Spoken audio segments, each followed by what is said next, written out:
Azərbaycan Milli Mətbuatının 150 illik yubileyi, eləcə də müstəqilliyin bərpası günü və Zəfər günü münasibəti ilə Azərbaycanın şəhid jurnalistlərinin xatirəsinə həsr olunmuş 4-cü ənənəvi mini-futbol turniri başlayıb. İlk olaraq tədbirin açılış mərasimi keçirilib, ardınca oyunlara start verilib. Qeyd edək ki, yarış 12 komandanın iştirakı ilə keçirilir. Turnirə noyabrın 8-də yekun vurulacaq.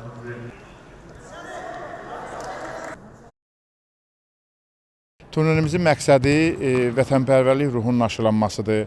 Şəhidlərimizin anım mərasimləridir ki, onların adının əbədiləşdirilməsi istiqamətində tədbirləri genişləndirmək, təbliğ etmək, gənclər arasında münasibətləri səmimi şəkildə bir-birini tanışlıq, gələcək nəsillərin idmana marağının artırılması bu məqsədlə təşkil olunur. 12 komandadır, onun 8 komandası mətbuatı təmsil edir. Bunun da səbəbi odur ki, bilirsiniz ki, bu il Azərbaycan Milli Mətbuatının 150 illik yubileyidir. Yubileylə əlaqədar biz bu ilki turnirimizi elə mətbuatın 150 illiyinə həsr eləmişik.